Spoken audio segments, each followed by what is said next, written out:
कुणाल सारंगी भी मान रहे हैं कि हेमंत सोरेन की सरकार गिर जाएगी। निश्चित रूप से देखिए, सरकार क्या का भविष्य क्या होगा ये तो राज्यपाल महोदय तय करेंगे जब उन सारी जांच का विषय आ जाएगा। उनके कार्यक्षेत्र की बात है, मैं उस पर टिप्पणी नहीं करना चाहूंगा, लेकिन जो स्थिति दिख रही है, अच्छा, अगर माननीय मुख्यमंत्री महोदय को इस मामले में जो इलेक्शन कमीशन को जो जांच की रिपोर्ट चीफ सेक्रेटरी को देनी है, ये ओपन एंड शट केस है, इसमें उनकी सदस्यता जाएगी।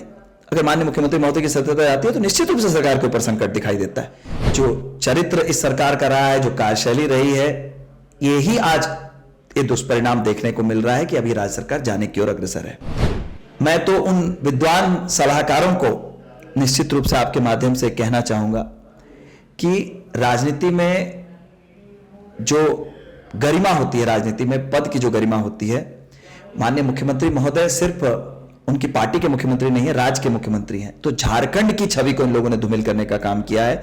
जग हंसाई हो रही है और मधु कोड़ा जी के समय का जो कार्यकाल है, लोग उसको याद करने लगे हैं। अच्छा, कोई एक सलाह अगर देनी हो आपको मुख्यमंत्री हेमंत सोरेन को, चूंकि आप तो साथ में भी रहे हैं, करीबी रहे हैं, अब भी हो सकता है बातचीत होती हो, तो क्या देना चाहेंगे?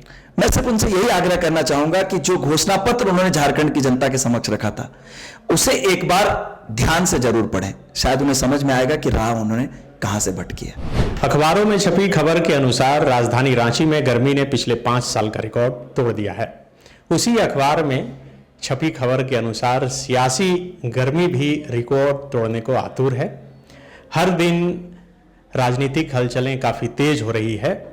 कई लोगों के जुबान पर यह चढ़ चुका है कि हेमंत सरकार बहुत दिन नहीं चलेगी। लेकिन इसी बीच गोड्डा से बीजेपी के सांसद निशिकांत दुबे का अब से कुछ देर पहले एक ट्वीट आया है। उन्होंने ट्वीट में लिखा है, मुख्यमंत्री हेमंत सोरेन जी भाजपा के शरण में, क्वेश्चन मार्क उन्होंने दिया है।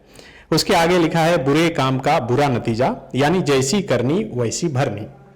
आज इसी मसले पर बात करेंगे। हमारे साथ पूर्व विधायक और बीजेपी के प्रवक्ता कुणाल सारंगी जी हैं। कुणाल जी, सबसे पहले तो ये बताइए कि निशिकांत दुबे की इस ट्वीट का क्या मतलब हुआ? भाजपा के शरण में हेमंत सोरेन ऐसा लिख रहे हैं।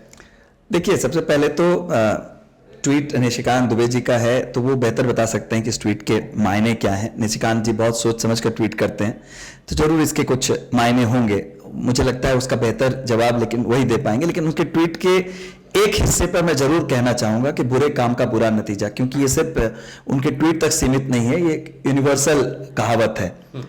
और आज जो लोग भी ये कह रहे हैं कि भारतीय जनता पार्टी के लोग सरकार को अस्थिर करना चाहते हैं, केंद्र सरकार यहाँ राज्य सरकार को अस्थिर करना चाहती है, मैं बिल्कुल स्पष्ट करना चाहता हूं कि पिछले 2 सालों से ज्यादा समय से ये राज्य सरकार यहां काम कर रही है। और आज अगर ये अग्रसर है जाने की दिशा में, तो इसका एकमात्र श्रेय इस राज्य सरकार को ही जाता है। इनके आपस के विवादों को, आपस के अपराधों को, जो चरित्र इस सरकार का रहा है, जो कार्यशैली रही है, यही आज ये दुष्परिणाम देखने को मिल रहा है कि अभी राज्य सरकार जाने की ओर अग्रसर है। ताजा मामला जिसको लेकर ये बातें चल रही हैं, जिसमें माननीय मुख्यमंत्री महोदय ने संभवतः स्वतंत्र भारत के इतिहास का यह पहला मौका है जब किसी मुख्यमंत्री ने, जो खुद विभागीय मंत्री भी हैं, अपने नाम पर पत्थर की खदान की लीज आवंटित की हो। मैं तो उन विद्वान सलाहकारों को निश्चित रूप से आपके माध्यम से कहना चाहूंगा कि राजनीति में जो गरिमा होती है, राजनीति में पद की जो गरिमा होती है, माननीय मुख्यमंत्री महोदय सिर्फ उनकी पार्टी के मुख्यमंत्री नहीं है, राज्य के मुख्यमंत्री हैं। तो झारखंड की छवि को इन लोगों ने धूमिल करने का काम किया है। जग हंसाई हो रही है और मधु कोड़ा जी के समय का जो कार्यकाल है, लोग उसको याद करने लगे हैं इस घटना के बाद। तो निश्चित रूप से इस सरकार की विदाई होनी चाहिए। अच्छा, लेकिन झारखंड मुक्ति मोर्चा और कांग्रेस दोनों कह रही है कि आप लोग कई राज्यों में, दूसरे राज्यों में ईडी, सीबीआई, चुनाव आयोग, तमाम जो सेंट्रल एजेंसियां हैं, उसका दुरुपयोग करके जिस तरह से सरकार बनाने की कोशिश की है या फिर बना लिए, झारखंड में भी वही प्रयास हो रहा है। मैं सिर्फ इस मामले को ही उदाहरण के रूप में आपके सामने रखना चाहूंगा। ये जो पत्थर की लीज का मामला है, पत्थर की लीज कहां है? झारखंड में है। सरकार किसकी है झारखंड में? गठबंधन के दलों की सरकार है। जो खनिज विभाग है वो किसके अंडर में आता है? राज्य सरकार के अंडर में आता है। उसके सचिव किसके लिए काम करते हैं? राज्य सरकार के लिए काम करते हैं। जो मुख्य सचिव है, जिनको रिपोर्ट देनी है इलेक्शन कमीशन को, वो किसके पदाधिकारी हैं? राज्य सरकार के पदाधिकारी हैं। माननीय मुख्यमंत्री कौन है? राज्य सरकार के अंग हैं, राज्य सरकार के लिए काम करते हैं। यहां पर किस बिंदु पर आप कह सकते हैं कि केंद्र सरकार का कोई हस्तक्षेप है। सीधे तौर पर इन्होंने अपने विभागीय पोजीशन का गलत इस्तेमाल करके अपने नाम पर खनिज की जो लीज थी वो आवंटित करवाई। इनके सचिव और अन्य पदाधिकारियों ने इस खेल में इनको सहयोग दिया। अब जब मामला जनता के समक्ष आया, भारतीय जनता पार्टी ने एक सशक्त विपक्ष की भूमिका निभाते हुए आदरणीय पूर्व मुख्यमंत्री रघुवर दास जी और आदरणीय बाबूलाल मरांडी जी के नेतृत्व में एक शिष्टमंडल जाकर मिलता है राज्यपाल जी से और राज्यपाल महोदय से आग्रह करता है कि इस पर कार्रवाई होनी चाहिए। वो इस मामले को इलेक्शन कमीशन को देते हैं। इलेक्शन कमीशन राज्य के मुख्य सचिव से इस पर रिपोर्ट मांगता है। यहां पर कहां पर केंद्र सरकार का हस्तक्षेप है? आप अपराध करेंगे और जब अपराध की सजा आपको मिलने लगे तो आप कहेंगे केंद्र सरकार ने हस्तक्षेप किया, केंद्र सरकार की भूमिका है इस पे।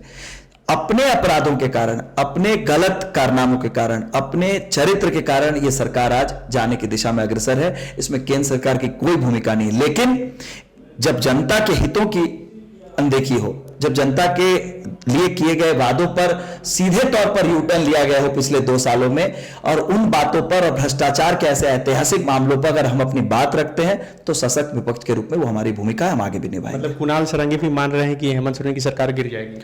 निश्चित रूप से देखिए, सरकार का भविष्य क्या होगा ये तो राज्यपाल महोदय तय करेंगे जब उन सारी जांच के विषय आ जाएगा। उनके कार्यक्षेत्र की बात है, मैं उस पर टिप्पणी नहीं करना चाहूंगा। लेकिन जो स्थिति दिख रही है, अच्छा, अगर माननीय मुख्यमंत्री महोदय को इस मामले में जो इलेक्शन कमीशन को जो जांच की रिपोर्ट चीफ सेक्रेटरी को देनी है, ये ओपन एंड शट केस है, इसमें उनकी सदस्यता जाएगी। अगर माननीय मुख्यमंत्री महोदय की सदस्यता जाती है तो निश्चित रूप से सरकार के ऊपर संकट दिखाई देता है। इससे पहले किसी और जनप्रतिनिधि के साथ ऐसा हुआ है? क्या मतलब उनकी सदस्यता चली गई हो ऐसे मामले? निश्चित रूप से कई मामले हैं। अच्छा। और ये ओपन एंड शट केस है। जब और लेकिन खुद विभागीय मंत्री होते हुए अपने नाम पर उसी विभाग में लीज का आवंटन, संभवतः यह स्वतंत्र भारत का पहला मामला है जो कि न केवल फाइनेंशियल फ्रॉड है बल्कि जो पीपल रिप्रेजेंटेशन एक्ट है उसका भी क्लियर वायलेशन है। अच्छा, शुरू में तो जेएमएम के लोग बोल रहे थे कि जब वो मुख्यमंत्री नहीं थे तब पास किए थे, लेकिन बात निकल के आई कि वो जब मुख्यमंत्री थे 2019 में बाएं हाथ से अप्लाई हुआ और दाहिने हाथ से साइन हो गया, इस तरह का मामला आया। तो आपको क्या लगता है, आप तो चूंकि हेमंत सोरेन के साथ बहुत रह चुके हैं, बहुत करीबी भी हैं, क्यों ऐसी गलती क्यों होगी? देखिए, मैं आज भी उनका बहुत सम्मान करता हूं और मैं उन विद्वान सलाहकारों को निश्चित रूप से ये कहना चाहूंगा कि उन्होंने एक ऐसी ऐतिहासिक गलती कराई है जो आने वाले समय में इतिहास में दर्ज होगी। झारखंड के एक मुख्यमंत्री का नाम पूरे विश्व में प्रसिद्ध हुआ था और एक राजनीतिक कारणों को हटा भी दें तो एक उनका व्यक्तिगत सुचिंतक होने के कारण मैंने कभी उम्मीद नहीं की थी कि एक ऐसे कारण से इनका नाम भी आने वाले समय में इतिहास में दर्ज होगा। लेकिन आपने जो बात कही कि उन्होंने तब अप्लाई किया था जब वो मुख्यमंत्री नहीं थे, लेकिन जब वो मुख्यमंत्री बने उनके संज्ञान में तो जरूर था कि उनके नाम पर लीज आवंटित हुई है, क्लियरेंस मिला है।